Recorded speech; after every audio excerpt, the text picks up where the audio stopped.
Welcome, ladies and gentlemen. This is the Money Down Pod. I am Kayvon and Shawn. That is my guy, Shawn White. Follow us on Twitter at Money Down Pod.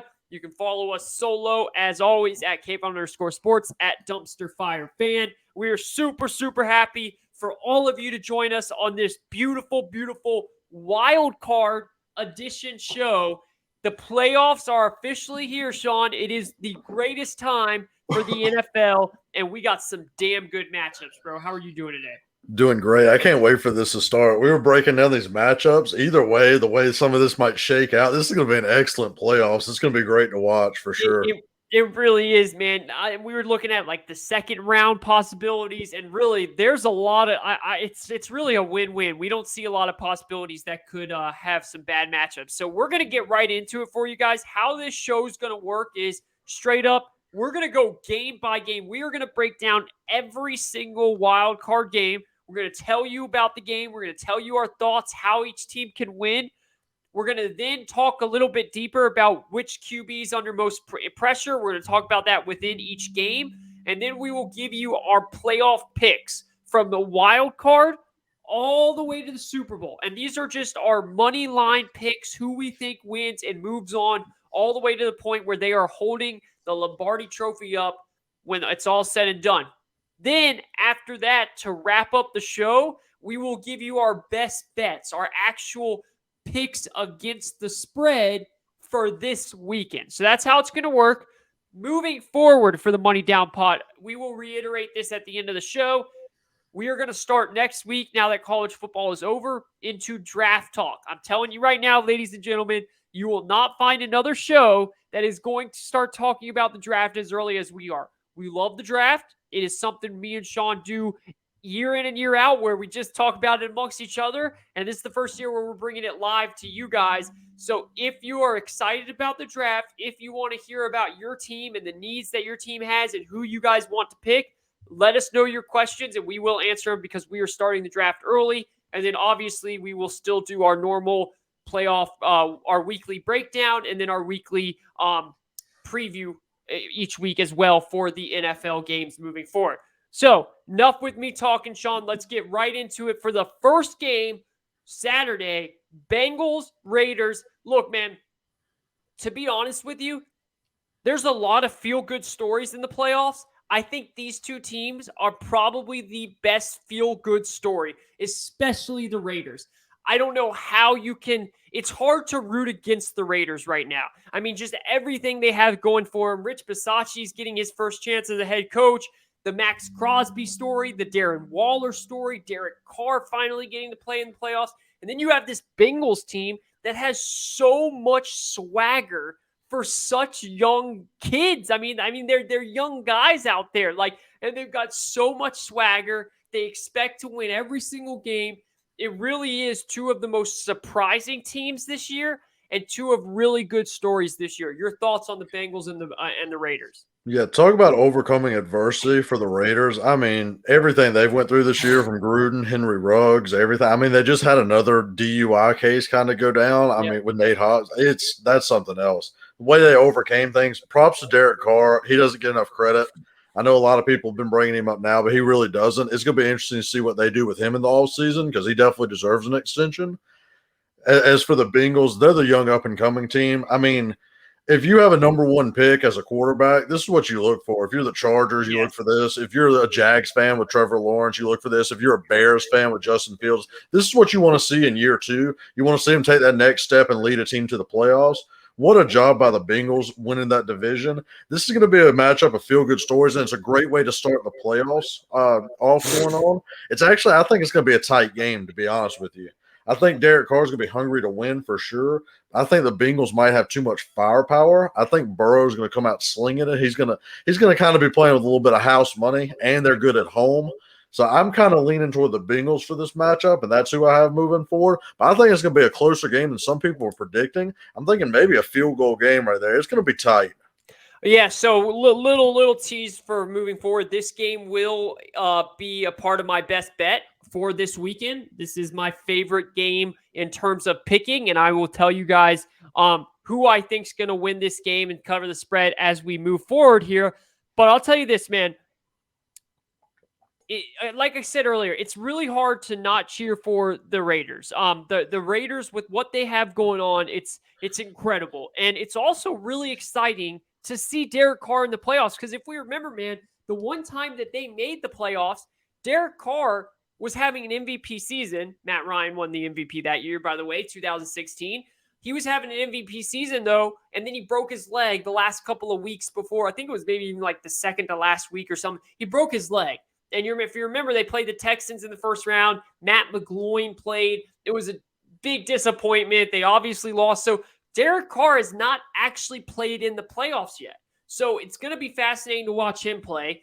You also have Burrow, who's never played in the playoffs. You also have two head coaches who have never been head coaches in the playoffs before. So there's so much new to this matchup. And it's going to be fascinating to me to see who can get off to a faster start. And I point to the Bengals strictly because of the home crowd. I think that this type of matchup, when you have such, I don't want to call them rookies because they're not rookies, except, Chase and some of these guys, but just such an unfamiliar place to be. I think that home field advantage really matters in that type of situation. So because of that, I'm leaning towards the Bengals to get out to a hot start. And this is what I worry about with the Raiders, Shawn. If the Bengals get off to a hot start, how much longer can the Raiders keep pulling something out of their magic hat, bro? Like, first of all, they put in so much sweat and heart into that game against the Chargers. They got up 14, they tied it up. They got up 14, they tied it up. It had to go all the way into overtime, all the way into the last second of overtime. To do all that, you lose a day because you have to travel. If they get down early, I'm worried that the gas is just going to run out, man. And this is a team in the Bengals where if they get up, they can push it. And they can really, really push it. Now, these two teams played earlier in the year. The Bengals ended up winning by a wide margin, but it was actually a 16-13 game going into the fourth quarter, so the final score doesn't really represent it. But that's my thoughts, man. I'm worried that the gas is going to eventually run out.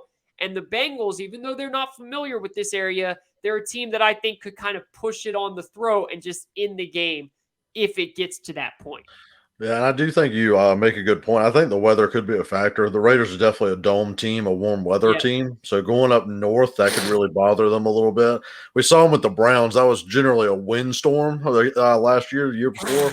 That was a rough game for them. Yeah. I think that could affect something. Also, just think the Raiders don't really have the weapons outside to maybe keep up with the Bengals because they're going to have to really pound the rock with Jacobs and just make sure we throw third down shots to Waller, to really move the chains. They aren't going to be able to get into a deep bomb shootout type game that the Bengals can do from literally any of their three receivers at any point in time. That's kind of why I lean the Bengals. They just have more firepower. They're at home. They got the weather. Joe Burrow's playing some of his best football right now going into the playoffs. I think they're going to come out, try to make a statement, win a playoff game this year, get some momentum going. I don't necessarily think the Bengals are a Super Bowl team this year, but I definitely think they're going to try to build off what they did in the season. And I think at some point the Raiders' luck just kind of got to run out the way it's been going. I think it's going to run out this time, a close game, but I really do have to lean the Bengals on this one just with all the firepower they have.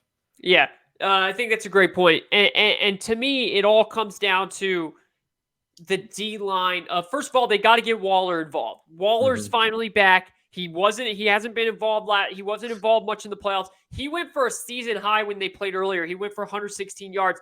Mixon went for, I think he had like 30 carries. I have it right here for 123 yards and 2 touchdowns. I mean, Burrow had a very just modest game, 148 yards throwing, 1 touchdown. They really dominated that game in the regular season on the ground.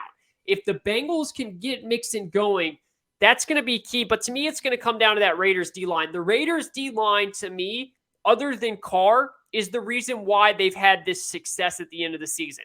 They're getting pressure, bro. And if they can get pressure on Burrow, they have a shot to win this game.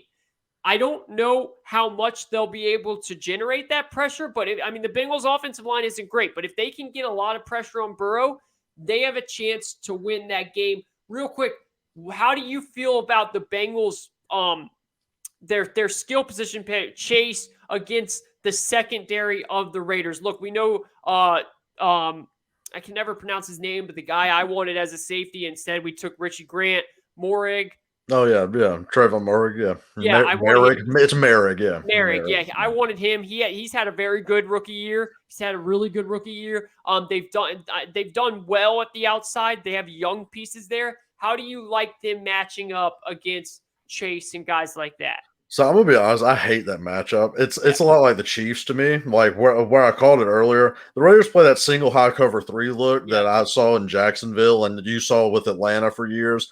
It's really dependent on the talent you have back there. When you have the Richard Shermans and the Earl Thomases and Chancellors, that defense works great, because no one can throw on you. The Raiders don't have that. They do have solid safety play. I don't know if their corners can hold up. And I'm not exactly positive. I didn't look this up beforehand, but I'm pretty sure the game that they played against the Raiders, T. Higgins was either out or coming off injury. I'm pretty sure that was when he was still kind of battling a little injury. Yeah, I think you're right. So having Chase and T. Higgins on the outside against this cover 3, Burrow could have a day, man. It's going to be interesting to see that because they now have 3 solid ones that can get open against the cover 3, and that safety is going to have to make a decision early on. If they send 3 verts, he's just going to be able to pick one, to be honest. So I do see Burrow having a day.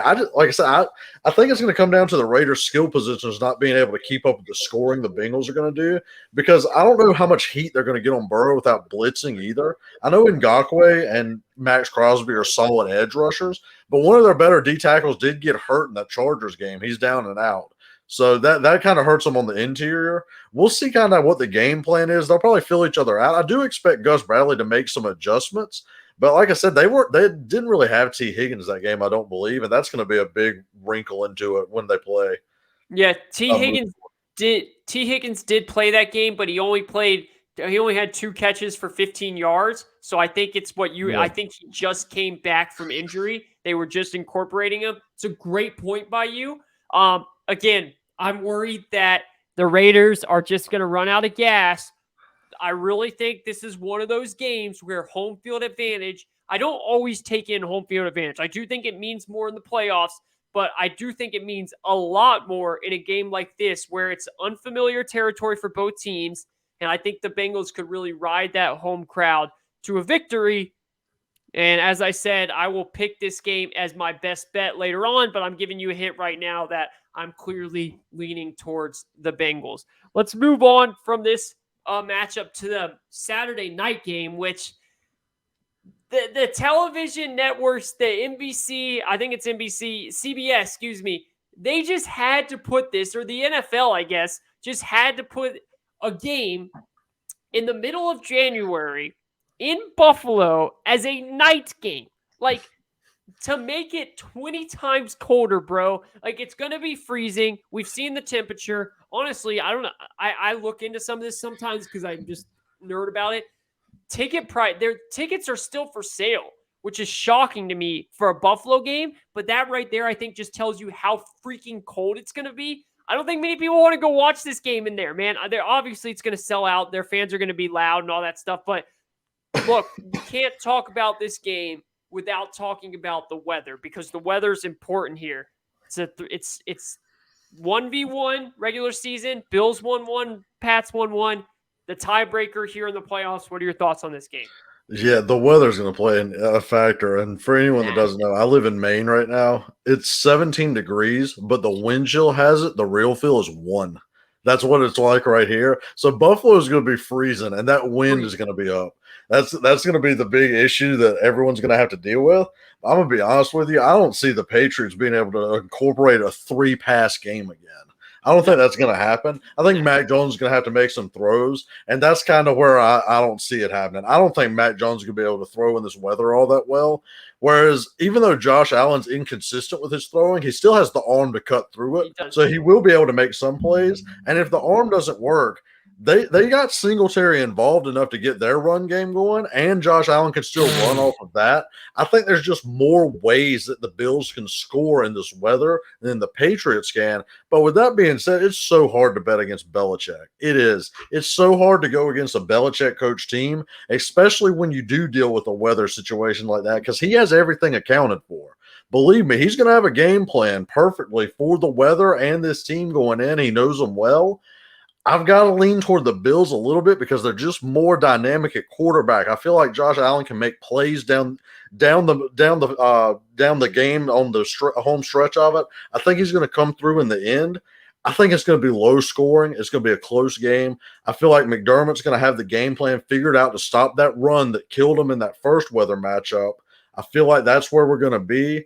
I kind of like the Bills in another close one. I think we're going to have 2 tight games on Saturday. I like the Bills right here over the Patriots. Yeah, I'll be honest with you, man. I think that this is the hardest game to predict all weekend. I think that this is the most up in the air game out of every single game out there. Look, all the other games, you can kind of say maybe it could go this way, maybe it could go this way, but I really have a good feel for most of these games. The Cowboys 49ers one is also very close to me where it's like it could go either way. It's very up in the air. But this game is the most up in the air game for me. And this is why, Shawn. You laid it out perfectly. If you look at the Bills, you would say they got the better quarterback. They've got the better skill position players. They've got the better roster. Like, the Bills have everything that you want when you're picking the game.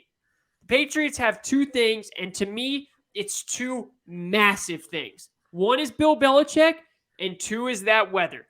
I think this weather is perfect for what Bill wants to do because exactly what you said, he will make the weather a factor in his advantage and to their disadvantage. It is going to be up to Sean McDermott to make sure that he can game plan to the advantage for his team in the weather. And I don't know if he can do that, man. The reason why it's up in the air for me is because it's Mac Jones. It's his first ever playoff game. And it is cold weather. Bro, he's from Jacksonville. He's played in Alabama. Like, I know he's played in New England all season long, but this is different, dude. You're right. He's going to have to make throws to win this game. And I'm not sure he's going to be able to do that. And that's what worries me on the Pats side. But on the Bills side, bro, look, I'm not sure I can trust Josh Allen. I'm not sure I can trust Josh Allen in the first place. And I'm really not sure I can trust Josh Allen against Bill Belichick's defense in the playoffs in cold weather when we've already had Josh Allen complaining this week about how he doesn't even like to play in cold weather. The dude went to Wyoming for college, and he's been playing in Buffalo his whole career. What do you mean you don't like playing in cold weather, dude? Like, you've been playing in cold weather your whole career. But he came out and said that, and that's something that's a little weird to me, dude. It's just, again, I honestly, this matchup has my head so discombobulated because I just think there's so many ways it can go, and I think that the Patriots are going to do just enough where they end up winning this game on a last-second field goal. I think it is going to be a last-second type field goal game, or it's going to be where the Bills are driving and the Pats stop them on a last-second play for them to try and score a touchdown or something like that, and the Patriots defense stop them. I'm riding with Bill Belichick. I don't love it. It's not my favorite play. It's actually my least favorite play. But I'm putting in the hands of Bill Belichick. I think he is going to once again show us why he's such a mastermind. Yeah, I can see it happening. I just have to ride with Buffalo on this one. It's just a better roster. I just have to ride with Josh Allen on that one. It's going to be interesting to see. I can't wait to watch that game. Especially, like I said, I live up here in Maine. Basically, all people up here watch is Boston sports, so they're going to be locked in. It's going to be a good one to watch. So we move on to that next Sunday game because these are going to be some heaters too right here. It's going to be a very good one to watch. And just last thing, the pressure's on Josh Allen. Like, for sure, yeah. It's on Josh Allen. I know it's against Belichick, and a lot of people might end up saying it's Belichick, it's what he does. I don't care. Josh Allen, you've got to go and take this game just like you did in Foxborough earlier this season. You got to take it. You got to win that game. Yeah, a little bit on McDermott too. After those Belichick comments, then you beat him. Now you're going to catch him in the first round. Like you gotta go out and win that game. You know Belichick's going to be ready for you. You got to go out there. Completely agree, bro. Completely agree. Let's move on to the Sunday games now, starting with the 1 o'clock game on Fox. You got the Philadelphia Eagles, another big surprise team of the year. Started off slow with Nick Sirianni and Jalen Hurts. Came out of nowhere on a little bit of a run, made it into the playoffs, and their first round matchup is against the Tampa Bay Buccaneers, the defending champions. How are your thoughts on this? I think everyone is picking the Bucks and like really picking it by a landslide. Honestly, the Eagle. I'm not going to say they have no chance because obviously it's the NFL. I saw the Jags beat the Colts week 18. Yeah. Like so, but here's the thing: it's Brady, it's the Buccaneers. I know they have injuries. They got Fournette coming back though. The Eagles are going to have to play a perfect game. And Hurts is going to have his best accuracy he's had all year, and they're going to have to dominate the run game like they have all year. That's the key to this. It's strength on strength, really, because the Buccaneers stop the run better than most teams do. Yeah. They have Vita Vea, both those linebackers. They got Levante David coming back. It's so hard to run on the Buccaneers, but that's how Philly's got to win the game. That's what they do. They run the ball. That's the only chance they have. They run it with Miles Sanders. They run it with Jalen Hurts. And unless they get a run game going, I don't see Jalen Hurts really being able to drop back and throw them to a victory at all. I don't see them being able to drop back and throw them to a close game. I think that's how they get blown out if that's the case. I think they're going to have to establish that run game early, which is going to be tough to do. Sirianni really committed to the run, and that's how they made the playoffs. That's what it's going to come down to for the Eagles. For the Buccaneers, Brady's going to show up. It's playoff time. I mean, let's be real. And the Eagles' D-line's been struggling to get pressure all year long, essentially. They do have Fletcher Cox still, but they've really been struggling to get heat on people. Brady's kind of going to sit back there. What I want to see is how healthy his skill guys are. Because now with Godwin gone for his ACL and AB cut, now you're down to those fourth and fifth receivers, and Brady doesn't like to be there. That's one of the reasons he chose the Bucks. So we're going to see a lot of Mike Evans. We're going to see a lot of Gronk in this game. Wouldn't surprise me if we saw some Cameron Brate, maybe some two tight ends. I'm going to be looking to see how Brady handles that and what adjustments they make in the pass game with all these injuries. I want to see if Fournette looks healthy. He's been a dominant playoff player. His last 6 playoff games, he's been a dominant running back. Yep. He's been one of the better players on the field. So I think they're both going to try to establish the run. I see Brady just taking this one over, being too much for the Eagles. I got the Bucks winning this one. Not a huge blowout, but I see them winning it comfortably. Yeah, so this game to me is fascinating because you're right. It's going to be all about the run game for the Eagles. And oddly enough, and I don't know, I don't live in Florida, so maybe it's not odd. This game is going to have some interesting weather. It's supposed to be very windy in Tampa on Sunday, which is kind of weird, and that favors Philadelphia because might be hard to throw the ball. And look, Fournette, he's been awesome in the playoffs. It's hard for me to imagine for him to be able to come back and make a big impact in game one like this. Maybe down the road, it's hard for me to imagine that. Maybe they can get Keyshawn Vaughn. Maybe they can get Le'Veon Bell going. I don't know. It's just hard for me to imagine that. On the other hand, though, I don't see the Eagles being able to do a lot at all in terms of moving the football. Look, the Eagles, you got to give credit to Nick Sirianni. You got to give credit to Jalen Hurts. He has definitely gotten better as the season has gone. But Shawn, they literally won their last games. Jets, Washington, Giants, Washington, and then they lost to the Cowboys. And I know they were playing all of their backups. So that one doesn't really count. Like, they pretty much beat up on the worst of the NFC East and the Jets their last, 5, 6, 7 games. Like, yes, it's a cool story. They made it. They've beaten nobody, dude. And I am not going to sit here and pick Jalen Hurts to beat Tom Brady. I don't care how decimated. And this is the thing to watch, everybody. And if you're doing DraftKings or you're betting or anything like that, put Gronk in your bets. The Eagles are the worst team in the league against opposing tight ends. 2 times they played Dallas. Dalton Schultz went for 2 touchdowns both games. They allow more touchdowns to opposing tight ends than any other team in the league. Gronk and Cameron Brate will carve them up Brady will hit them left and right. I love the Bucks in the first half. Already bet that. I'm taking them on the first half line. I just don't like to bet a big spread for the game because you never know last second field goals, last second touchdowns, all that stuff. I just don't see any chance that what the Bucks are going to do, what Todd Bowles is going to do is he is literally going to tell Jalen Hurts, beat me. I know they're really good at running the ball, and I know they do very unique formations. We've talked about in the year how they pretty much run the triple option at sometimes. Like, they do some weird stuff, right? But Todd Bowles is going to say, no run game for you. Beat me with your arms, Jalen Hurts. I don't see him doing it. I think Tom Brady completely takes over this game. I think the Bucks win kind of handily. Maybe the Eagles can keep it close. Bucks shouldn't have a problem for this one.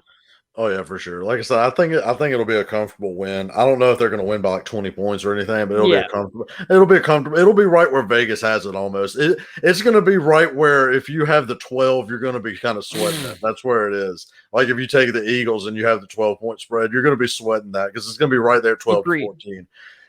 Yeah, like you said, they're going to try to get Jalen Hurts to win, and that's something I actually want to see Jalen Hurts do. Yeah, because the Eagles are one of these interesting quarterback teams in the offseason people talk about. I want to see how he throws up again in a situation where he needs to throw because he does have Devontae Smith out there. He has Rager, even though Rager has underperformed a little bit, and he has Goddard. So I want to see him make throws in this game and try to will his team to victory because he does have the heart of a champion. He definitely is a winning guy. He's not going to give up or anything. It's going to all come down to his arm. And I just want to see if he can pull it off. I don't have too much faith in them winning this game at all. Yep. Like I said, we can move on to that one, but I've got the Bucks winning comfortably. Real quick, I love that point that you made because not only do you and I want to see it, the front office and the owner, they want to see it because, like you said, bro, they have 3 first-round picks. Jalen Hurts, as good of a season as he had, and listen, again, props to him because he has gotten better every single week. But I hate to point this out sometimes because it's kind of like that, anybody can go up and look this up. But sometimes you have to take this into account, bro. Their wins all year are against the Falcons, the Panthers, the Lions, the Broncos, the Saints, the Jets, Washington, Giants, Washington. Not one of those teams made the playoffs. Like, they have gotten better each week. Nick Sirianni, props to him for his first year and props to Hurts. But at the end of the day, we do not know if Hurts is the guy. I don't think that this season has answered anything in terms of that. It's shown that he can play good football. He's got to show up here, even in a losing effort. If he can show in a losing effort that he can battle in a playoff game with Tom Brady and it's a close game and he shows that he can do things with his arm, that's good. But he's also on audition for his own team as well. Would you agree? Oh, yeah, if he can show up, completely agree. They have 3 first-round picks. If he can show up, they'll build around him. I mean, they need some help on defense, but they'll build around him if that's the case. But if he doesn't show up, you can look at them definitely being one of those active Deshaun Watson type teams looking to trade for him. That's what I see. I think it's going to be Deshaun or Russell Wilson, or it's going to be they build around Jalen Hurts, one or the two. No doubt, bro. Let's move on to the Sunday afternoon game. Remember, we have 3 games on Sunday. That is just amazing as a football fan. Like, oh my goodness. I don't think we've ever had 3 playoff games in the same day, right? Like no, it's usually 2 and 2. Yeah, that's some bowl game type stuff, bro. I love that. All right, and this is, to me, I think that this might be one of the, if not the most fascinating games of the weekend. And that is the San Francisco 49ers and their remarkable comeback win against the Rams to get them into the playoffs. And thank you for that, 49ers, because nobody wanted to see the Saints in there. Which, by the way, real quick, not to go off on a tangent, do you know, bro, if the Saints would have got in, they would have matched up against the Bucs round 1? The Bucs might have lost that. I'm not even lying. Fascinating would that have been? Like that, like I didn't want to see the Saints in there because they're so boring, and they might have beat the Bucs and then lose by like 80 to the Packers the next week. Like that's probably what would have happened, but that would have been interesting. But anyways, moving on. You got the 49ers. They got in. Jimmy G had a great game, great second half. against the Cowboys, a 12-5 team with high expectations. Thoughts on this game? I think this is the toughest game to pick. I know you had the Bills Patriots as the toughest one. I think this is the hardest one, and this is the one I'm going back and forth most on. I honestly think it's because I don't really trust either quarterback, so I don't know which is going to show up in that Patriots Bills game. At least I have some faith in Josh Allen making a play down the stretch. This, I don't know which one's going to make the big mistake down the stretch. I know Dak plays solid and everyone loves Dak, but when Dak doesn't have a run game, and believe me, he will not have a run game this week. You can't run on the 49ers. They are great. If they run on the 49ers, then the Cowboys came to play and they're winning the game by a lot of points. Yes. But the 49ers stop the run about better than anyone in the league with those linebackers and those D tackles. I don't know if I can trust Dak to take over the game, even though the Niners secondary is weak. But on the flip side, Jimmy G could throw 3 picks for all I know. I don't know what Jimmy G is going to do. Is he going to show up and be good Jimmy G or bad Jimmy G? That's kind of where I'm at on it. It's a very tough game to pick. Here's where I'm kind of leaning. I'm leaning the Niners based on I think they can establish the run a little bit better than the Cowboys. Yep. But with that being said, I don't have a ton of faith in it, if I'm being honest with you. This is the biggest coin flip game to me. This is probably the best game of the weekend, in my opinion, as well. I don't really know where I want to lean on that. I've got to trust that Jimmy G can keep the ball safe, not turn it over. Let Elijah Mitchell do his running. Let him put Debo in the back and do the running. Let Debo and Ayuk double move Diggs a few times because he's known to get got. But at the same time, I worry that Jimmy G might throw one behind him and Diggs take it to the house. That's where I'm at. It's a real flip-flop game for me because I don't necessarily trust Dak to make these throws when he's under pressure from Nick Bosa and Armstead rushing him. I don't know if I can trust Jimmy G to not turn the ball over. This is the most fascinating game by far. It's going to get the biggest rating as well. These two fan bases are huge. This is going to be the game of the weekend, but I also believe it's the hardest game to pick of the weekend. Yeah, you're right. This is the game of the weekend. This will get the best ratings. This is, to me, hardest with the Bills. I said I think the Bills is a little bit harder because of that weather conditions, but this is right up there with it. And let me just also say this. Cowboys fans, you better show out because the 49er faithful will be in that stadium, bro. It will be. Like, I know there's a lot of Cowboys fans out there. 49ers, they're not going to take over the stadium like they did in that Rams game, but it will be there. They will show out in this game. 49ers fans for sure. Yeah, 49ers fans and Warriors fans, where they live, they have a lot of money. They can travel for sure. Yeah, they can for sure. You're spot on about that. In terms of this game, bro, I think that there is one other person all weekend that has more pressure on them. Only one than Dak Prescott, and that's Matthew Stafford, and we'll get to that game in a minute. Other than that, Josh Allen has pressure. Yes, not as much as Dak. Dak and Mike McCarthy have so much pressure on them. And technically, if you want to, all depending on how you define pressure, if you want to define pressure as possibly losing your job, Mike McCarthy has the most. If Mike McCarthy and the Cowboys lose this game, I think he could lose his job. Now, I know Jerry's been very friendly with coaches and stuff, but hear me out on this. Not only does Jerry have to take into account if Mike McCarthy's the right guy for this if they lose, he also has to understand that he could possibly lose his offensive coordinator and his defensive coordinator this offseason. Both of them are interviewing for head coaching jobs. I don't think Dan Quinn will leave, but Kellen Moore definitely could leave this. Maybe that's something where he just wants to transition more into the head coach. I don't know. I'm just saying that's something. Mike McCarthy needs to win this game. Dak Prescott needs to win this game. With that being aside now, I don't find that Jimmy G has pressure. I don't think the 49ers have pressure, to be honest. Because to me, I think Jimmy G knows he's out of there. I think Jimmy G has already come to his mind of that. And I think the 49ers understand that unless Jimmy G goes on this Super Bowl run, they're ready to move on to Trey Lance. I think the 49ers go in there and they play loose. And I think that they play a really good physical style of football. The one thing that worries me, Shawn, is that 49ers secondary. And this is why I say Dak has pressure.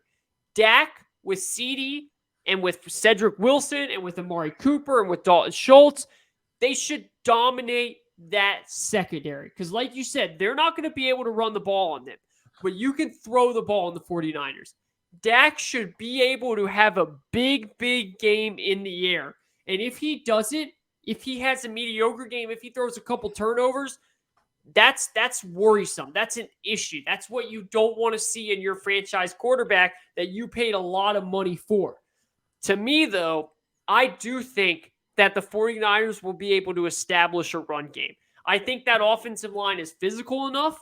I think that they're going to pound the ball, pound the ball, pound the ball. The one thing that worries me about the 49ers is sometimes Kyle Shanahan's play calling gets too cute with it. We talk about this all the time. The 49ers will have a ton of success running the ball, and then out of nowhere, they'll throw it, and Jimmy G will throw an interception.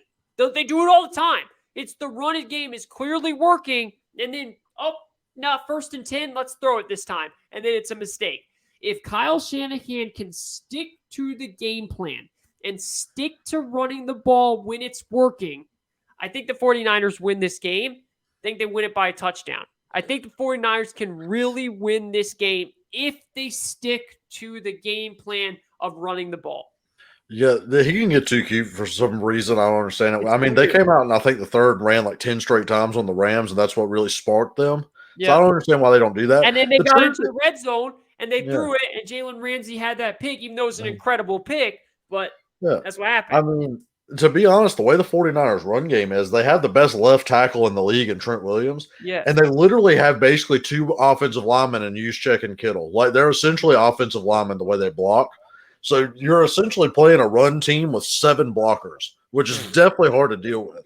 Something we discussed before the show is how they're going to use Micah Parsons. And I'm interested to see this. I know you said that they're talking about using him more as traditional linebacker role instead of having him rush. And this is my thought on that. If I'm the Cowboys, I play him at that linebacker role, but I want him to hit Kittle off the line every time. Mm-hmm. Whether Kittle's going to block or whether Kittle's going to release, I want Micah Parsons to be on him the minute he hits the line of scrimmage, because I think that's the physicality they're going to need to stop this Niners run game. Because Kittle and Juszczyk like to get out on those linebackers and really push them forward. Micah Parsons ain't one to get pushed around. That's for sure. Micah Parsons is a beast now. So I want to see him really hit back at Kittle and Juszczyk and go make a play on the running back in the next level. As for him rushing the passer, I know a lot of Cowboy fans probably worry about that. I do feel like in the second half, if for some reason they're getting carved by Jimmy G, which I just don't really see happening, but if they do, I just feel like you're going to put Micah Parsons over the right tackle and rush him then. They will. They'll have to. Yeah. At the same time, you got to watch for that run once that starts happening, because they'll just run past him. That's why I do agree with the traditional linebacker spot this game. Like I said, I really want him to get up and hit Kittle and Juszczyk and really be a factor in the run game. Get some tackle for losses. If you all watch the national championship game or Alabama all season, I want to see him play that Will Anderson role. Yes. Where Will Anderson goes up and just hits people in the backfield, whether it's the quarterback or the running back. He's just throwing people around no matter what. That's what I want to see Micah Parsons do. As for what you were talking about with Dak needing to throw, completely agree. This is a Dak Prescott game right here. Yeah. He's going to have to put the team on his back to win this one, because like I said, that run game is not going to happen. And I really want to see CeeDee Lamb and Amari Cooper step up. This isn't a great secondary at all. It isn't. No. They should be able to throw on this secondary.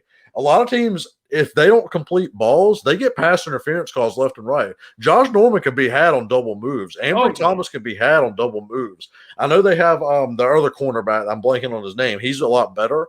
But those other two, they can be had.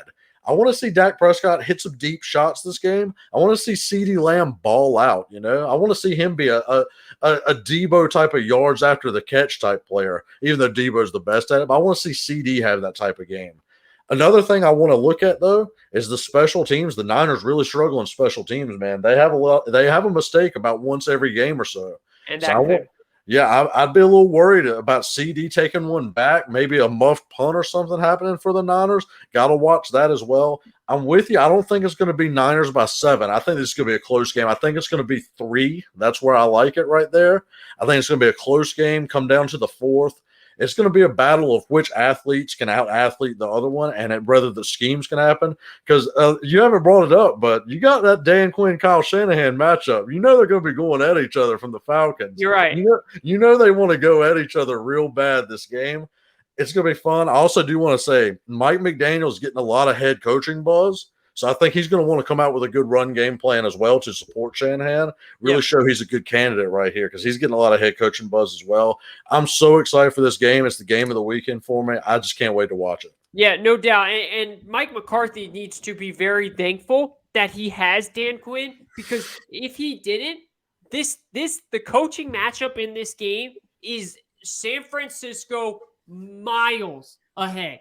Miles ahead. Their defensive coordinator, what he has done this year, San Fran's, he's going to get ahead. He's going to follow. Oh, D'Amico Ryans? Yeah, yes. That's his first year. Yep. He's going to follow Robert Saleh just like that. He's going to be head coach eventually. He's been awesome. But Dan Quinn's been great. Head coaching-wise, Kyle Shanahan, I mean, he can't – Mike McCarthy does – I understand Mike McCarthy has a Super Bowl ring. Mike McCarthy doesn't even stand on the same pedestal as Kyle Shanahan in terms of coaching. It's not even close. Can we just admit that was a lot of Rodgers with the whole McCarthy Super Bowl? Yes, it was all Rodgers, man. It was all Rodgers. Now, Dan Quinn, though, he's been phenomenal. And, dude, you remember that game plan he had? And I know he had some really good players that year. But with that game plan in the Super Bowl against Peyton Manning, like when he was with Seattle, like when Dan Quinn is just a defensive coordinator and that's all he has to focus on, he's a hell of a coach, bro. Like, he is a hell of a coach. He was a good head coach too, but he just got lost in a lot of things there. So, again, my big take, if you only remember one thing from this game, ladies and gentlemen, I want to see Dak Prescott have an MVP game. I want to see him completely win this game. I want it to be all on Dak. And if he does, I will come here on Monday or Tuesday, whenever we do it, since there's a game on Monday, we might do it on Tuesday, on the recap, and say, congrats, Dak, you did it. And if he doesn't do it, I will come up here and I will smash him and I will bash him, because this is the game that you get paid this much money to win. It's all set up for you. Look, the 49ers are a really good team. They are able to get beat in that secondary. Stafford was able to do it in the first half, seamless in the last week 18, perfectly. The second half, he couldn't. He started to throw picks. They started to get away from them.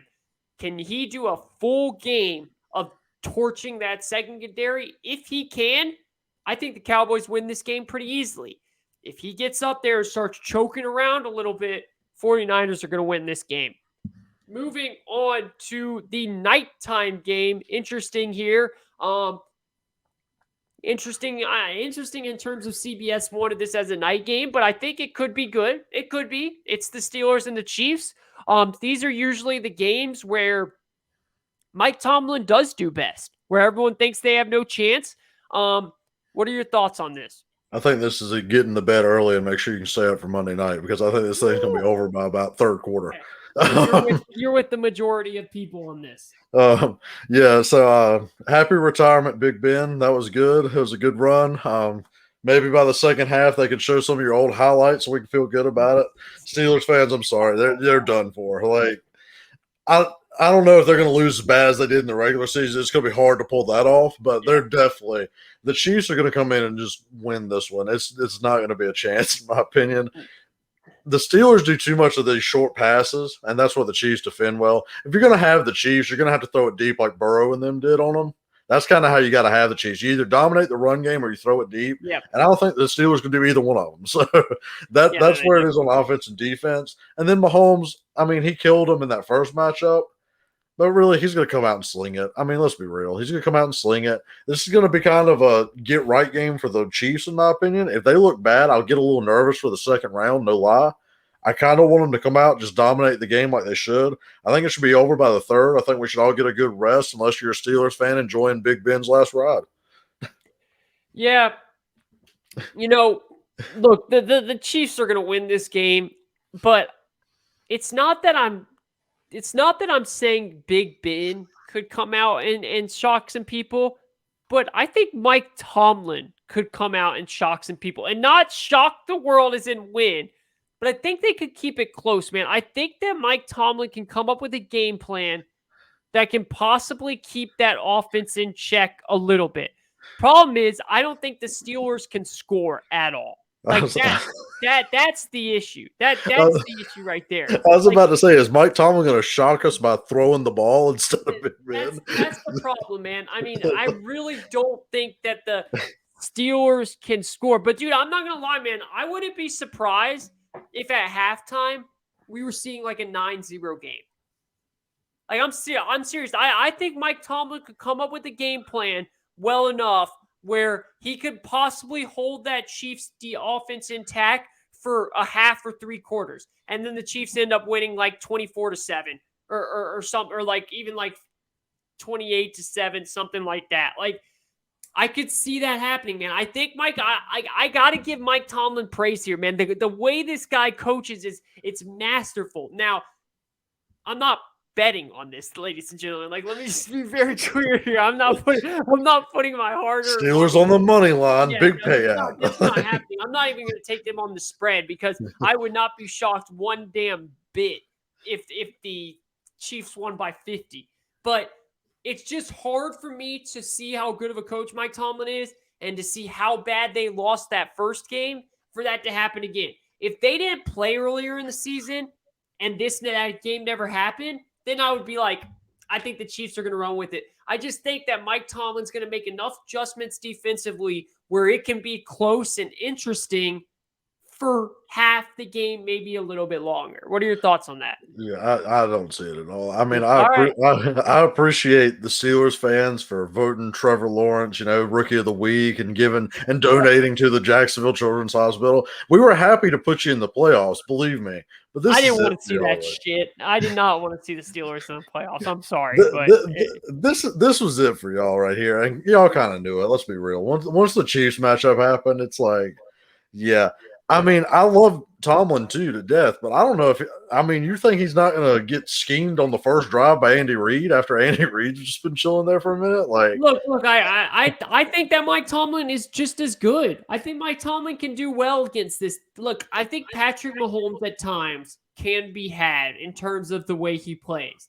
I'm not saying Patrick Mahomes is bad or anything like that. I just think that this year's a bit off for him. And I think Mike Tomlin might be able to make it tough on him in the beginning. Eventually, they're going to blow up. Eventually, they're going to start scoring a ton. Again, man, they could go out and score 14 points in the first 3 minutes and this game's over. I think that I'm putting a little bit of faith in Mike Tomlin. That's all. Yeah, honestly, I put more faith in Big Ben coming out and getting like the first touchdown of the game and like feeling good and then falling off because he just can't keep it up. That's what I worry about Big Ben. I don't know. Clyde Edwards-Helaire is out, by the way. I don't know if you saw that. Who is? Clyde Edwards-Helaire. Oh, yeah. Well, I'm not concerned about that. They run the ball with like 3 other people. Yeah.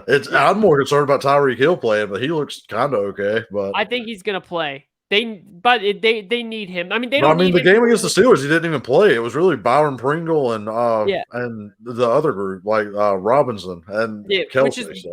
Which is why another reason why I think the Chiefs are looking at this like, should we even play him? Because they think they're going to win so easily, which they are going to win. But again, I think they're overlooking it a little bit. Like, it could be interesting. It could. That's all I'm saying. Like, I'm just trying to hype it up for the fans a little bit. That's all. Yeah, I feel you. I'll keep watching if it's a close game. But if it's not, I'm going to get some rest so I can stay up late on that Monday night game. Yeah, let's move on to the Monday night game that Shawn is talking about here.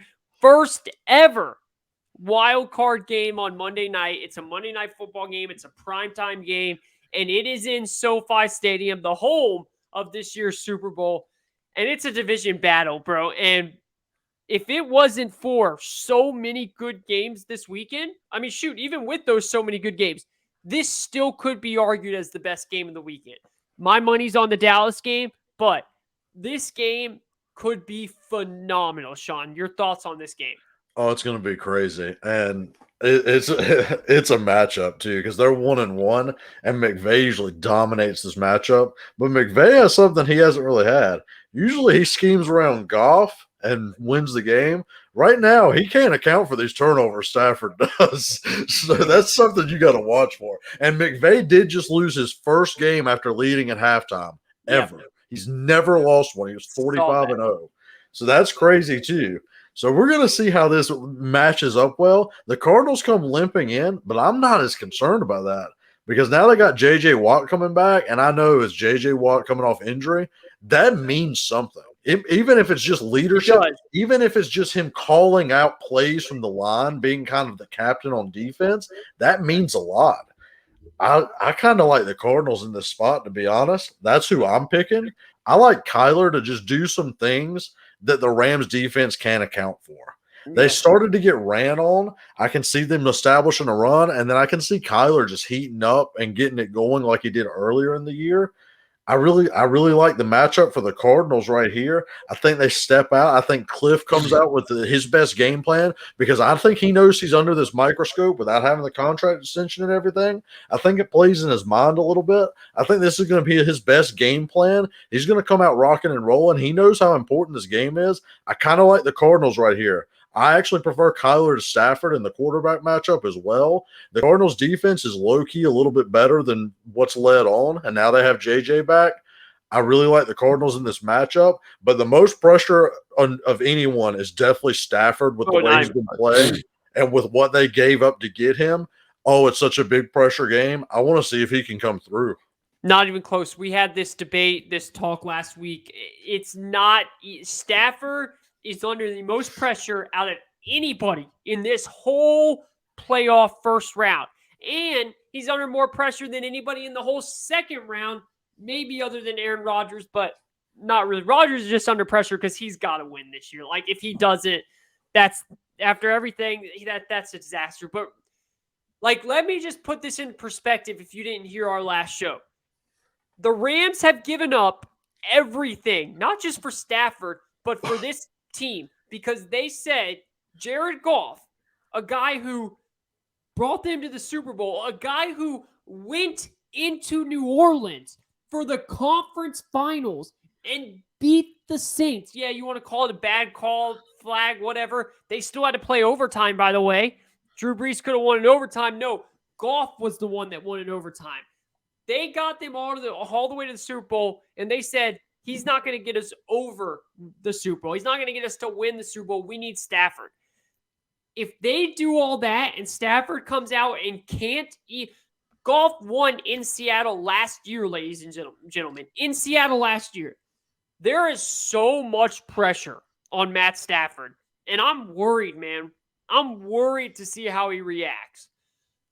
But I'm going to ride with him on this. I'm going to ride with McVay on this. I don't feel comfortable. The Cardinals actually are happy that they lost to the Seahawks because for some reason, the Cardinals are a better road team than they are home team.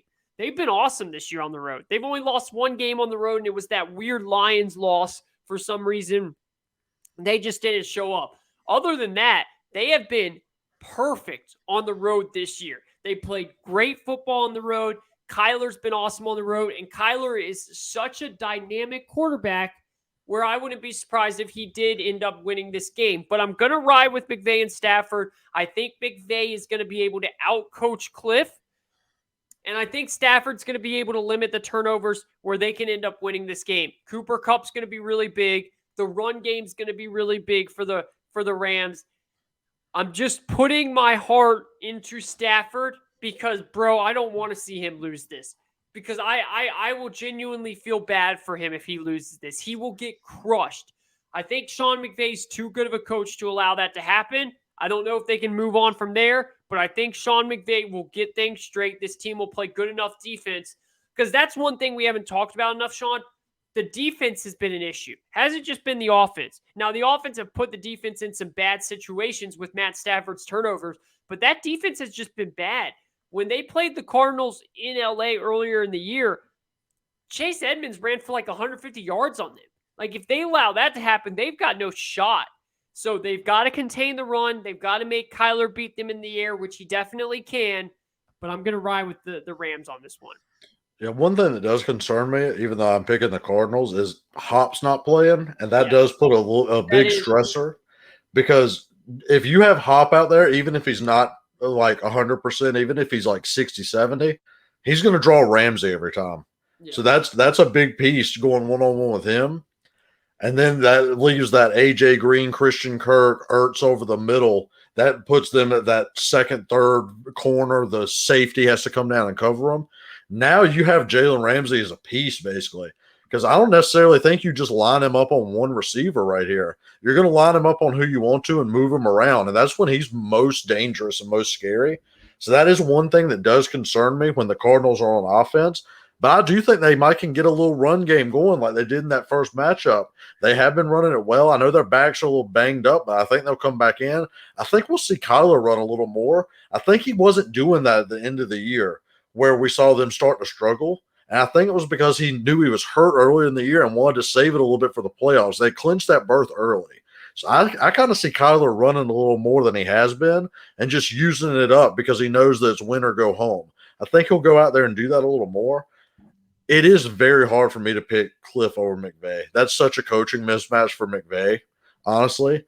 Like I said, I just feel like Cliff might can come out with his best game plan all year just because he knows, like, hey, the spotlight's on me. I've got to get this done. It's going to be such a good game. This is the second best game, in my opinion, right behind that Niners-Cowboys game. I feel like the Cardinals will overcome it. I have a gut feeling about it. I'm going to follow it.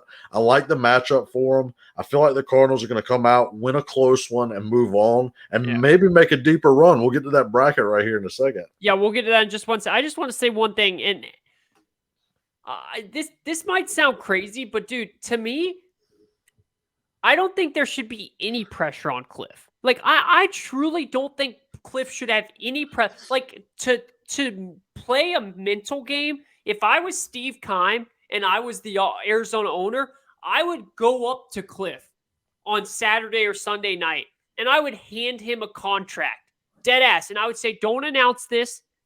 This is just for you to know.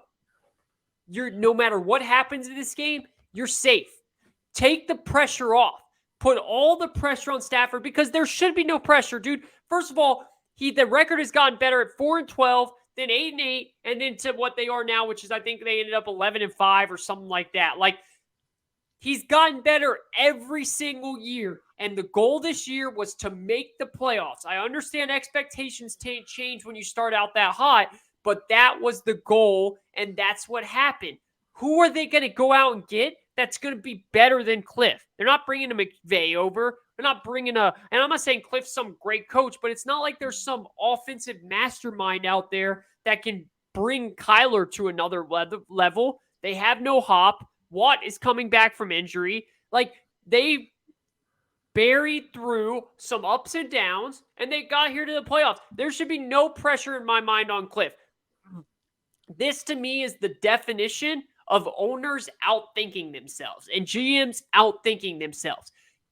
When a situation's getting better and better by the year, just leave it alone. That's what I personally would do if I'm the owner. I think it's a mental game. Put it all on Stafford. I actually agree with that. When I say he has pressure, I more so mean he's one of the people the media targets super hard, and owners listen to that. Yeah. And everybody knows what it is. The NFL's a fraternity, man. You saw it with Urban Meyer. The minute he started making any mistake, it all went downhill. You're right. It's because the NFL don't like these college guys coming in at all. And Cliff's a college guy. He was always a college guy, and he always has an uphill battle to fight because of that. I'm saying the media is going to pound him more than any other person losing outside of Stafford and Dak. That's where I feel like he has about the third most pressure. That's a great because the media is going to kill him. They kill him already for losing in November and December every year. That's what they do. If I was the owner, I'd give him a contract to cinch too. I'd have gave him one earlier in the year. He made the playoffs. And I mean, to be honest, Keim's a great general manager in my opinion, but let's be real here. You can't let him hire like his fifth coach. No, you can't do that. Yeah, you can't do that. Like that's the thing. They let him freaking pick Josh Rosen and then act like nothing happened. Like, and that was the right move. Keim knows what Keim's built the team. Like I said, you can't fire Cliff without firing Keim, and I'd want to keep Keim. I think Bidwell, it's Bidwell, right? I think that's the owner. Bidwell should know that. Like, I feel like he should know. Barring them losing by like 50 fucking points or something, I think he should be safe. Like, I agree. And again, if I was the owner, man, I wouldn't announce it. It's the mental game, bro. I'd give him that contract and I'd move on. All right. We're running long here. Let's go through the bracket. Let's go through our picks and we'll shop it up. Go with yours first. Give us your bracket Do you want to just give it all, or you want to go Yeah, round by round? I'll give it all, and I'll break down quickly why I feel it. Like not Okay. too in depth since we'll break down each week, but yeah. So right here, I have for the first week, I have the Bengals winning, I have the Bills winning, I have the Chiefs winning. That's on the AFC side, so that leaves the Titans. Yep. And the way that would match up is the Titans would play the Bengals, the Bills would play the Chiefs based on seeding. Yep. Moving on from that, I actually like the Bengals to upset the Titans. I feel like they match up well with the Titans, even with Derrick Henry and all them coming back. I feel like that Titans secondary might not be able to hold that passing game down. And if Burrow's playing the way he is, he's going to be the highest quarterback in the game. I feel like they're going to ascend and go there. Chiefs, I have them over the Bills. Even though the Bills match up well with them, I just feel like the Chiefs kind of dominate them a little bit. It's a matchup in their head. I know they won in the regular season, but the playoffs are completely different. So that leaves you with Chiefs, Bengals, and that's where I think the Bengals don't have the maturity to make it all the way. Like I think they're a year away from that. They'll need to retool a little bit and see what they're doing. So that puts the Chiefs in the AFC on that side. So on my NFC side, we talked about it already. I have the Niners winning. I have the Cards winning, Yep. and then I have the Bucks winning, obviously. And the way the seeding matches out with that, the Niners would then play the Packers in what I would feel like is the Packers Super Bowl, in my Yeah. opinion, because you'll see how I pick it out. And then the Bucks would play the Cards. I actually have the Cards upsetting the Bucks in that scenario. I think Hop could make it back for that game if they move on, and I think the Bucks will be running short on firepower. So I like the Cards to make the NFC Championship game and move on there. So Cliff should get his extension immediately right there if that's the case. I think the Packers and Niners play one of the tightest games you'll see. They did it in the regular season. If that's the matchup next week, that's easily game of the week again right there. So I kind of could see that happening. I think Rodgers puts them over the top with that secondary, and I think they match the physicality pretty well, the 49ers. I think this is the year the Packers have to make it, which is why I have them beating the Cardinals in that matchup as well. And then I have that Packers-Chiefs matchup. I got the Packers winning it all this year. I think if Rodgers is going to win it with the Packers, this is the year to do it. He's got to win it this year, and I've got to ride with him for it. I think they win it all this year. Love it. Love it. All right, let me give you mine. I went with a couple of wild card picks here. So I've got Packers, obviously, they're waiting in the next round. I've got the 49ers as well for the NFC beating the Cowboys. And I've got the Bucks beating the Eagles. And I've got the Rams beating the Cardinals. Now, not confident in this pick, but I'm going to roll with that, all right? For that means I would have the Packers and the Niners just like you. I'm taking the Packers. And then I'd have the Bucks and the Rams. I'm taking the Rams. Now, I want to be specific here because I think you're on the right track. I think the winner of that Rams-Cardinals can beat the Bucks. So, like, if the Cardinals win, I would pick the Cardinals to beat the Bucks. It's not that I'm going against Brady. I just think that just every year they're getting hurt at the wrong time. I think the Rams are actually I think the Cardinals are a harder matchup for the Rams than the Bucks are. I think if the Rams can beat the Cardinals, get that monkey off their back, I think they can go in and beat the Bucks. I really do. So that will give me the Packers and the Rams. I think the Packers beat the Rams by 30. I think they will absolutely destroy the Rams in the NFC Championship game. Rodgers finally gets back to the Super Bowl. For the NFC, I got the Titans waiting. I got the Patriots beating the Bills, okay? Got the Patriots beating the Bills. I have the Chiefs beating the Steelers, and I've got the Bengals beating the Raiders. So that will give me a Chiefs-Bengals matchup. I'm going to take the Chiefs over the Bengals. Just think this time, I think it will be a great game. But this time it's in Arrowhead. The Chiefs will be rolling. I think they win that. I'll then have the Pats upsetting the Titans, okay? This is just like that Rams-Cardinals. I think that if the Pats lose to the Bills, I think the Bills can go kind of far. If the Pats beat the Bills, I think the Pats end up going all the way to the AFC Championship game, and then just kind of like the Packers smoking the Rams, I think the Chiefs would smoke the Patriots. Like, if we get what I get here, what I'm predicting with the Packers, Rams, Patriots, Chiefs, the NFL is going to be disappointed because I think both of those team games end up being terrible. I think the Chiefs destroy the Patriots, and I think the Packers destroy the Rams. And I think just like you, we get a Packers-Chiefs.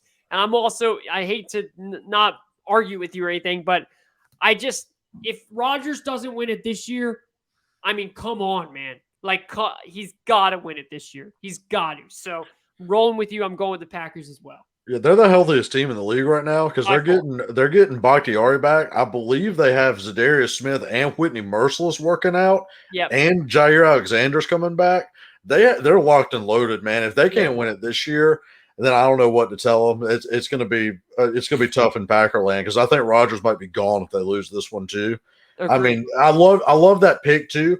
I completely 100% agree with you that if the Bills lose to the Patriots will beat the Titans. Yeah. In the next round. Completely agree. They match perfectly with each other. They're almost the same team. So that's a perfect match. And you gotta trust Belichick, even though I think Vrabel is a great coach. Oh yeah. So that's a good right there. Our brackets are perfect. We'll definitely tell you where we were wrong coming up in the recap show, but that's just kind of where we are. We wanted to put the brackets out beforehand so everyone knew what we were picking. Do you want to do our lines right quick? And then, so what we'll do is we're going to do the lines for the weekend. I know Kayvon's probably going to do some first half stuff in his or whatever, and then I'll pick straight up lines off the start. What we'll do is we'll tweet out some props tomorrow as well. Once the props come out, if we like some props as well. So make sure you follow the Twitter at Money Down Pod. Look for the prop bets that we're going to put out. But for the weekend games, right now, I actually have to take the Raiders plus 5.5 on the Bengals. I know that's Kayvon's best bet on that. I think it's going to be a field goal game if I'm being honest. But I could also see it swinging the other way. Yep. But that's my pick on that. To go ahead with yours. Yep, my best bet of the weekend is Bengals minus 5.5. So we're going head to head on that. Yeah, that's all good. So on this Patriots-Bills game, I actually have the Patriots plus 4.5. I think the Bills win, but I think the Patriots cover. Yep, I'm with you on that as well. I've got it plus 4.5 as well. And I also have the under 44. My main pick, though, is Patriots plus 4.5. Now, here's another weird one. I have the Eagles plus 8.5 because I think it kind of happens the way the regular season game does. I think they get dominated the whole game, maybe get a few cheap touchdowns at the end and keep it close like that, and then they cover the spread at the very end. It's just a big number. I can't take the Buccaneers on a huge number like that with their injuries. I kind of like the Eagles to cover that. Yeah, I'm taking the Bucs on the first half. First half line, just like Shawn said, not taking it on the full game, just taking the Bucs on the first half. Yeah, if you're going to take the Bucs, you take them in the first. That's for sure. Because, like I said, the Eagles low key are kind of kings at garbage time when they play good teams as well. They're a garbage time team low key, so you got to watch for that to happen. Okay. So I have to go Niners plus 3 because I'm picking them to win too. Yeah. Like I said, this is my most flip-flop bet. I could see this going either way, but that's a tough one. I got to go plus 3. I think everyone is on the Niners plus 3. I'm surprised the line hasn't moved. Same. I'm with you on that. I also think it could be over. I think there could be some scoring in this game. I think it could be like I think the total's at 50. I think we could see I think we could see a 30-27 type game, like honestly. So, but Niners plus 3 as well. I'm a complete stay away from the Chiefs. Like if I have to bet something, I might would look at like the first half under, like you were suggesting, or maybe look at the Steelers to cover the first half spread.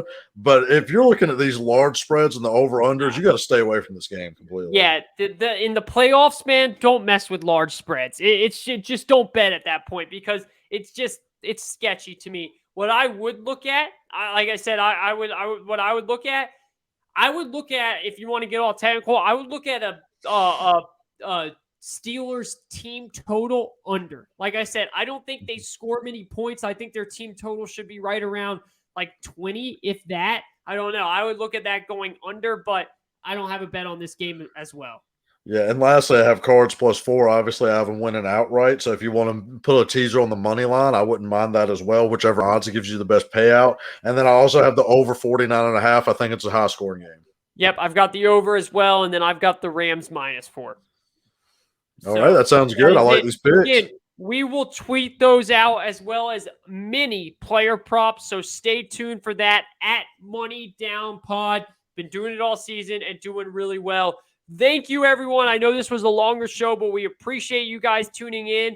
We will be back on Tuesday to break down everything that happened this weekend. We'll tell you where we were right. We'll tell you where we were wrong. We'll tell you what the next week's going to look like. It's going to be a lot of fun. And then remember, draft talk will also start next week too.